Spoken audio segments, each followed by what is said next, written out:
दोस्तों 40 साल पहले अमेरिका ने इसराइल के जिस सबसे खतरनाक फाइटर जेट लवी को बेरहमी से कुचल दिया था, क्या अब भारत के कंधे पर बंदूक रख कर के इसराइल अमेरिका से अपना वही पुराना बदला लेने जा रहा है? आखिर क्यों इसराइल रातों रात अमेरिका की 3.8 बिलियन डॉलर की खैरात को ठुकरा करके भारत की तरफ भाग रहा है? अमेरिका की सबसे ताकतवर इजरायली लॉबी ने अचानक भारत का रुख क्यों कर लिया है? क्या भारत के 15,000 करोड़ के एम का प्रोजेक्ट के पीछे कोई ऐसी सीक्रेट डील साइन हो गई है? फ्रांस का खूंखार सुपर क्रूज इंजन, इजरायल का रडार किलिंग सिस्टम और भारत का अजय एयरफ्रेम, आखिर ये तीनों देश मिलकर के चाइना के J-20 के खिलाफ आसमान में कौन सा ऐसा डेथ ट्रैप बिछा रहे हैं जिनकी भनक लगते ही पाकिस्तान और चाइना की वायुसेना के पसीने छूट गए हैं? इजराइल के पास में आखिर ऐसा कौन सा डार्क सीक्रेट है जिसे अगर भारत के एमका के अंदर डाल दिया गया तो अमेरिका का F-35 भी भारतीय आसमान के अंदर एक उड़ते हुए ताबूत के अंदर बदल जाएगा? लेकिन दोस्तों, सबसे बड़ा सवाल यह है कि क्या अमेरिका इतनी आसानी से भारत को दुनिया का नया डिफेंस बॉस बनने देगा? नमस्कार दोस्तों, मेरा नाम है मुकेश और आज हम उस जियोपॉलिटिकल भूकंप की बात कर रहे हैं जिनके आगाज से बवंडर मच चुका है। जुलाई 2026 के आखिर के अंदर ब्लूमबर्ग और द जेरूसलम पोस्ट की एक रिपोर्ट ने ग्लोबल डिफेंस मार्केट के अंदर एक ऐसा बम फोड़ दिया है जिसकी गूंज सीधे वॉशिंगटन तक सुनाई दे रही है। दोस्तों, इस रिपोर्ट के मुताबिक इजराइल के एक अनाम लेकिन बेहद ताकतवर सीनियर ऑफिशियल ने एक 10 वर्षीय मास्टर प्लान का खुलासा किया है। इस प्लान के तहत इजराइल अपना खुद का स्वदेशी स्टेल्थ फाइटर जेट और एक अत्याधुनिक अनमैन्ड कॉम्बैट एरियल व्हीकल यानी कि UCAV बनाने जा रहा है, जो सीधे तौर पर F-35 की टेक्नोलॉजी को टक्कर देगा या उससे बहुत ज्यादा बड़ा होने वाला है। ये कोई मामूली ऐलान नहीं है। 1987 के अंदर जब इजराइल का महत्वाकांक्षी लेवी प्रोग्राम अमेरिकी दबाव और फंडिंग की कमी के चलते बंद कर दिया गया था, उसके बाद से ये इजराइल का पहला ऐसा प्रयास है जब वो स्क्रैच से लेकर के अपना खुद का फाइटर जेट बनाने की बात कर रहा है। उस वक्त अमेरिका की एरोस्पेस लॉबी ने IAI लेवी को इसलिए कुचल दिया था क्योंकि वो उनके लिए F-16 के लिए सबसे बड़ा खतरा मान रहे थे। इजराइल को मजबूर किया गया कि वो अपना प्रोग्राम बंद कर दे और अमेरिका से ही फाइटर जेट्स खरीदे। तब से लेकर के दोस्तों आज तक 1967 के 6 डे वॉर के बाद से इजराइल की पूरी वायुसेना पूरी तरह से अमेरिकी फाइटर जेट्स के ऊपर ही डिपेंडेंट रही है। लेकिन अब खेल बदल रहा है। इजराइल के प्राइम मिनिस्टर बेंजामिन नेतन्याहू एक बहुत बड़ी और आक्रामक रणनीति पर काम कर रहे हैं। वर्तमान के अंदर इजराइल को अमेरिका से 2018 से 2028 के एग्रीमेंट के तहत हर साल 3.8 बिलियन डॉलर की मिलिट्री एड मिलती है। इजराइल अब इस अमेरिकी खैरात को फेंक देना चाहता है। अगले एक दशक के अंदर इजराइल इस विदेशी मदद को हटा करके पूरी तरह से डोमेस्टिक फंडिंग, लोकल मैन्युफैक्चरिंग और इंटरनेशनल जॉइंट वेंचर्स के ऊपर शिफ्ट होना चाहता है। रणनीतिक आजादी की तरफ इजराइल का ये खूंखार शिफ्ट दुनिया भर के डिफेंस एक्सपर्ट्स को ये सोचने पर मजबूर कर रहा है कि क्या इजराइल का ये नया विजन भारत के अपने 5th generation fighter jet programme यानी कि एडवांस मीडियम कॉम्बैट एयरक्राफ्ट एमका के साथ में बिल्कुल परफेक्ट तरीके से अलाइन हो सकता है? क्या भारत और इजराइल मिलकर के कोई ऐसा तूफान खड़ा करने वाले हैं जो ग्लोबल आर्म्स मार्केट का पूरा नक्शा ही बदल करके रख देगा? दोस्तों, इस पूरे गेम को समझने के लिए हमें इजराइल के इस नए ऐलान की असलियत को डिकोड करना होगा। ये समझना बहुत जरूरी है कि इजराइल का ये स्टेल्थ फाइटर जेट इनिशिएटिव अभी बिल्कुल शुरुआती फेज में है। दोस्तों, जिस ऑफिशियल ने मीडिया से बात की है उसने साफ किया है कि ये 10 इयर्स की टाइमलाइन सिर्फ एक फ्लाइट डेमोन्स्ट्रेटर बनाने के लिए है। अभी तक कोई कॉन्ट्रैक्टर फाइनल नहीं हुआ है, कोई ऑफिशियल शेड्यूल नहीं है और इजराइल की मिनिस्ट्री ऑफ डिफेंस ने कोई फॉर्मल प्रोग्राम लॉन्च भी नहीं किया है। लेकिन दोस्तों, उस ऑफिशियल ने यह भी साफ कर दिया है कि इस विजन को हकीकत में बदलने के लिए इंटरनेशनल पार्टनर्स की बहुत बड़ी भूमिका होगी। इजराइल के डिफेंस सेक्टर के लीडर्स खुद ये मानते हैं कि जीरो से एक पूरा एयरक्राफ्ट बनाना एक ऐसा काम है जिसके लिए उनकी मौजूदा रिसर्च एंड डेवलपमेंट इंडस्ट्री पूरी तरह से तैयार नहीं है।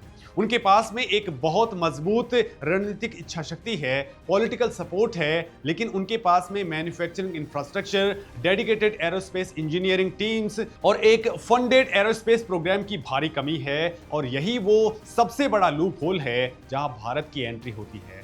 दोस्तों, इजराइल की जो डिफेंस कंपनीज हैं जैसे कि Rafale advance defence systems, Elbit systems और इजराइल एरोस्पेस इंडस्ट्रीज, वो एक्टिव इलेक्ट्रॉनिकली स्टैंड एरे यानी कि ऐसा रडार्स, इलेक्ट्रॉनिक वॉरफेयर यानी कि ईडब्ल्यू टेक्नोलॉजीज और एवियोनिक्स बनाने के अंदर दुनिया की बाप मानी जाती है। उन्होंने अपनी इस एक्सपर्टीज को अमेरिकी जेट्स को मॉडिफाई करके, खास करके अपने हाईली कस्टमाइज्ड F-35I एडीर वेरिएंट को तैयार करके दुनिया के सामने साबित किया है। अमेरिका किसी भी देश को F-35 के सॉफ्टवेयर के साथ में छेड़छाड़ करने की इजाजत नहीं देता, लेकिन इजराइल एक ऐसा देश है जिसने F-35 के अंदर अपना खुद का electronic warfare and control and command system घुसा दिया है। लेकिन दोस्तों, इसके बावजूद इजराइल के पास में स्टेल्थ एयरक्राफ्ट्स की बॉडीज को मास प्रोड्यूस करने, रडार इवेडिंग डिजाइन्स को टेस्ट करने और powerful high thrust turbofan engines को इंटीग्रेट करने की फैसिलिटी नहीं है। इस तरह की बुनियादी एरोस्पेस कैपेबिलिटीज को खड़ा करने के अंदर बेशुमार पैसा और टाइम लगता है, लिहाजा इजराइल का सिर्फ डेमोन्स्ट्रेटर फेज ही 10 ईयर्स का टाइम मांग रहा है। अब दोस्तों, जरा सोचिए, अगर भारत और इजराइल इस प्रोजेक्ट के ऊपर हाथ मिलाते हैं तो क्या बवंडर बचेगा। इन दोनों देशों के बीच में पहले से ही एक बहुत गहरी, टेस्टेड और खून के रिश्तों जैसी डिफेंस पार्टनरशिप है। इतिहास गवाह है कि जब भी भारत पर संकट आया है, इजराइल बिना किसी फॉर्मल एग्रीमेंट के भी भारत के साथ में खड़ा रहा है। फिर वो चाहे 1962 हो, 1971 हो या फिर 1999 का करगिल युद्ध। दोस्तों, जब दुनिया ने भारत को तकनीक देने से मना किया, तब इजराइल ने रातों रात अपने सर्चर यूएवीज और लेजर गाइडेड बॉम्ब्स भारत को दिए। आज भारत इलेक्ट्रॉनिक्स लिमिटेड यानी कि भेल और इजराइल की राफेल के बीच में प्रिसीजन गाइडेड म्यूनिशन बनाने का एक बेहद एक्टिव जॉइंट वेरिएंट चल रहा है। इसके अलावा दोस्तों, Barak 8 surface to air missile system इन दोनों देशों के बीच में इंटरनेशनल को डेवलपमेंट का दुनिया का सबसे सफल प्रोजेक्ट है। रसिया और फ्रांस के अलावा शायद ही दुनिया का कोई ऐसा देश है जिस पर नई दिल्ली इतना आंख बंद करके भरोसा कर सकती है। इजराइल की जो मौजूदा एरोस्पेस कमजोरियां हैं वो भारत की ताकतों से बिल्कुल परफेक्टली मैच खाती हैं। इजराइल के पास में फाइटर जेट को बड़े पैमाने पर बनाने के लिए इंडस्ट्रियल स्केल नहीं है, लिहाजा उसे एक ऐसे पार्टनर की जरूरत है जिनके पास में विशाल मैन्युफैक्चरिंग कैपेबिलिटी हो। भारत के पास में एक बहुत बड़ी डोमेस्टिक डिफेंस इंडस्ट्री है। हिंदुस्तान एरोनॉटिक्स लिमिटेड यानी कि HAL का विशाल इंफ्रास्ट्रक्चर है। और दोस्तों, सबसे बड़ी बात, इंडियन एयरफोर्स की फ्यूचर एयरक्राफ्ट्स की एक बहुत बड़ी डिमांड है। ये वो स्केल है जिसे इजराइल की छोटी सी सेना अपने दम पर कभी जस्टिफाई नहीं कर सकती है। बदले के अंदर दोस्तों, अगर भारत अपने एमका के इंटरनल सिस्टम के अंदर top tier Israeli radar, electronic warfare और सेंसर फ्यूजन टेक्नोलॉजी को इंटीग्रेट कर ले तो एमका की सारी तकनीकी चुनौतियां एक ही झटके के अंदर खत्म हो जाएंगी। लेकिन दोस्तों, इस खेल के अंदर एक तीसरा और सबसे खतरनाक खिलाड़ी भी है और वो है फ्रांस। दोस्तों, भारत को अपने एमका प्रोजेक्ट के लिए एक ऐसे इंजन की जरूरत है जो 120 किलो न्यूटन का थ्रस्ट पैदा कर सके और सुपर क्रूज की ताकत दे सके। इसके लिए फ्रांस के सैफ्रॉन ग्रुप और भारत के गैस टरबाइन रिसर्च एस्टेब्लिशमेंट यानी कि GTRE के बीच में एक ऐतिहासिक जॉइंट वेंचर की बातचीत चल रही है, जिसे कैबिनेट कमेटी ऑन सिक्योरिटी यानी कि CCS की फाइनल मंजूरी का इंतजार है। दोस्तों, फ्रांस भारत को इंजन की 100% तकनीक ट्रांसफर करने को तैयार है। अब इस डेडली कॉम्बिनेशन को दोस्तों समझिए। भारत का एरोडायनेमिक्स और एयर फ्रेम, फ्रांस का खूंखार 120 किलो न्यूटन का इंजन और इजराइल का सेंसर फ्यूजन और इलेक्ट्रॉनिक वॉरफेयर, ये तीनों मिलकर के आसमान के अंदर एक ऐसी मशीन को जन्म देंगे जो चाइना के J-20 को हवा में ही अंधा करने के लिए काफी होगी। दोस्तों, इसके अलावा इजराइल को एवियोनिक्स के लिए पार्टनर बनाने के लिए भारत किसी एक विदेशी देश के ऊपर अपनी डिपेंडेंसी से भी बच जाएगा। लेकिन दोस्तों, जरा ठहरिए, ये सब इतना आसान नहीं है जितना कागजों के ऊपर दिखता है। इस पार्टनरशिप के अंदर कुछ ऐसी खौफनाक टिप्स हैं जो भारत के पूरे एमका प्रोजेक्ट को हमेशा के लिए बर्बाद कर सकती है। इजराइल को एमका के फिजिकल डिजाइन और एयरफ्रेम के अंदर एक कोर स्ट्रक्चरल पार्टनर बनाना भारत के लिए एक सुसाइडल कदम भी हो सकता है। भारत ने एमका प्रोजेक्ट को बहुत ही सोच समझ करके इस तरह से स्ट्रक्चर किया है कि स्टील्थ एयरफ्रेम और उसकी पूरी इंटेलेक्चुअल प्रॉपर्टी यानी कि आईपी पर भारत का 100% मालिकाना हक रहे। यह फैसला जानबूझ करके लिया गया है ताकि एमका को उन सख्त एक्सपोर्ट कंट्रोल्स और ब्यूरोक्रेटिक अड़ंगों से बचाया जा सके जिन्होंने ऐतिहासिक रूप से भारत के तेजस फाइटर जेट को परेशान किया है। तेजस के अंदर अमेरिका की जनरल इलेक्ट्रिक कंपनी के इंजनों का इस्तेमाल होता है, जिसकी वजह से भारत चाहकर के भी बिना अमेरिकी परमिशन के तेजस को किसी तीसरे देश को नहीं बेच पाता है। अगर भारत एमका के स्ट्रक्चर के अंदर इजराइल को घुसाता है तो भारत को अपनी जटिल और राजनीतिक रूप से संवेदनशील बातचीत को दोबारा शुरू करना पड़ेगा। इसका सीधा असर फ्रांस के साथ में होने वाली क्रिटिकल इंजन डील के ऊपर पड़ेगा, जो अभी फाइनल क्लियरेंस के करीब पहुंच चुकी है। दूसरा और सबसे बड़ा हिडन रिस्क है टेक्नोलॉजी एक्सपोर्ट कंट्रोल का मुद्दा। दोस्तों, इजराइल की जो कटिंग एज इलेक्ट्रॉनिक वॉरफेयर और सेंसर टेक्नोलॉजी है, खास करके वो इक्विपमेंट जो F-35I से जुड़े हुए हैं, वो अमेरिका द्वारा बहुत ही कड़ाई से रेगुलेट किए जाते हैं। इन सिस्टम्स के अंदर अमेरिकन इंटेलेक्चुअल प्रॉपर्टी घुसी हुई है, जिसका मतलब ये है कि अमेरिका के पास में ये वीटो पावर हमेशा रहता है कि इन वेपन्स को कौन खरीद सकता है और कौन इसका इस्तेमाल कर सकता है। हालांकि दोस्तों, खुद इजराइल अमेरिका से रणनीतिक आजादी चाहता है, लेकिन उसकी मौजूदा तकनीक अभी भी अमेरिकी बेड़ियों से जकड़ी हुई है। अगर भारत इजराइल को एमका के कोर आर्किटेक्चर के अंदर इंटीग्रेट करता है तो भारत अनजाने में ही इस जेट के भविष्य पर अमेरिका को वीटो पावर सौंप देगा। ये भारत के उस लॉन्ग टर्म एफर्ट की हत्या कर देगा जिसके तहत भारत एक पूरी तरह से संप्रभु और आजाद फाइटर जेट बनाना चाहता है। दोस्तों, भारत ने फ्रांस को अपना पार्टनर इसलिए चुना है क्योंकि फ्रांस कभी भी आईटीआर या फिर काटसा जैसे अमेरिकन प्रतिबंधों का खेल नहीं खेलता। 1998 के पोखरण परमाणु परीक्षणों के बाद भी फ्रांस ने भारत के ऊपर सैंक्शंस नहीं लगाए। ऐसे में अमेरिकी तारों से जुड़ी इजरायली तकनीक को कोर लेवल पर अपनाना एक बहुत बड़ी रणनीतिक भूल हो सकती है। एक और बहुत बड़ी चुनौती है दोनों देशों के डेवलपमेंट शेड्यूल के अंदर जमीन व आसमान का फर्क है। भारत की एरोनॉटिकल डेवलपमेंट एजेंसी यानी कि एडीए का टारगेट है कि एमका मार्क 1 का पहला प्रोटोटाइप 2028 से 29 तक अपनी पहली उड़ान भर ले और 2035 तक इसका मास प्रोडक्शन स्टार्ट हो जाए। दोस्तों, भारतीय वायुसेना के फाइटर स्क्वाड्रन्स की गिनती बहुत तेजी से गिर रही है। भारत के पास में इंतजार करने का समय बिल्कुल नहीं है। इसके उलट इजराइल अभी अपनी यात्रा की सिर्फ शुरुआत कर रहा है और एक बेसिक फ्लाइट डेमोन्स्ट्रेटर बनाने में भी कम से कम 10 साल दूर है।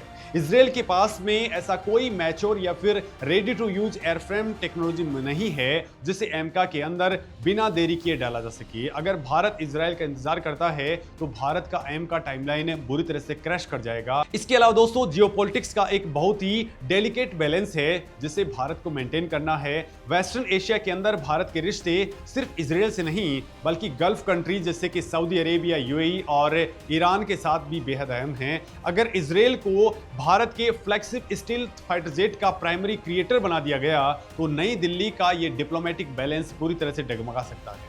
अरब कंट्रीज और ईरान इसे एक बहुत ही आक्रामक कूटनीतिक कदम मान सकते हैं जिसका सीधा असर भारत की एनर्जी सिक्योरिटी और मिडिल ईस्ट के अंदर काम कर रहे लाखों भारतीयों के ऊपर पड़ेगा। तो दोस्तों, फिर भारत के लिए बेस्ट रास्ता क्या है? तो दोस्तों, पर्दे के पीछे से मोदी सरकार के रणनीतिकार जिस मास्टर प्लान पर काम कर रहे हैं, इसका सबसे प्रैक्टिकल और घातक अप्रोच है एक फोकस्ड और लो प्रोफाइल कोलैबोरेशन। पूरे जेट को एक साथ डिजाइन करने के बजाय भारत को इजरायली डिफेंस फर्म्स को सिर्फ सब सिस्टम सप्लायर के तौर पर इनवाइट करना चाहिए। इसे प्लग एंड प्ले आर्किटेक्चर कहा जाता है। दोस्तों, Israel electronic warfare suites, advance radar equipments, jammers और सोफिस्टिकेटेड सेंसर फ्यूजन सॉफ्टवेयर जैसी क्रिटिकल चीजें सप्लाई कर सकता है, क्योंकि इस स्पेस के अंदर इजराइल का कोई सानी नहीं है। दोस्तों, ये स्ट्रेटजी भारत की तकनीक के अंदर मौजूदा गैप्स को बिल्कुल परफेक्ट तरीके से भर देगी, जबकि कोर एम का स्ट्रक्चर और सबसे अहम सैफ्रॉन GTRE इंजन पार्टनरशिप बिल्कुल अनटच्ड और सेफ रहेगी। इससे कोई जियोपॉलिटिकल कॉम्प्लिकेशंस भी नहीं आएगा, क्योंकि दोस्तों, सब सिस्टम लेवल का एग्रीमेंट दुनिया की नजरों में उतना बड़ा खतरा नहीं है जितना कि एक पूरा का पूरा फाइटर जेट मिलकर के बनाना होता है। भारत अपनी शर्तों पर इजराइल की उन तकनीकों को खरीद सकता है जिनका सोर्स कोड भारत को मिले, ताकि भविष्य के अंदर कोई भी देश भारत के सिस्टम को हैक या फिर शटडाउन ना कर सके। भारत का यह स्टैंड एकदम क्लियर है। आत्मनिर्भर भारत सिर्फ एक नारा नहीं है बल्कि सर्वाइवल की गारंटी है। भारत अब दुनिया की किसी भी सुपर पावर का मोहताज नहीं है। 15,000 करोड़ के इस एम का प्रोजेक्ट से भारत दुनिया को यह संदेश दे रहा है कि वो अब डिफेंस इंपोर्टर से डिफेंस एक्सपोर्टर और इनोवेटर बनने की राह पर निकल चुका है। मोदी सरकार की जो स्ट्रेटेजिक थिंकिंग है वो बहुत ही शार्प एंड रूथलेस है। भारत अपने नेशनल इंटरेस्ट को सबसे ऊपर रख करके अपनी शतरंज की चालें चल रहा है।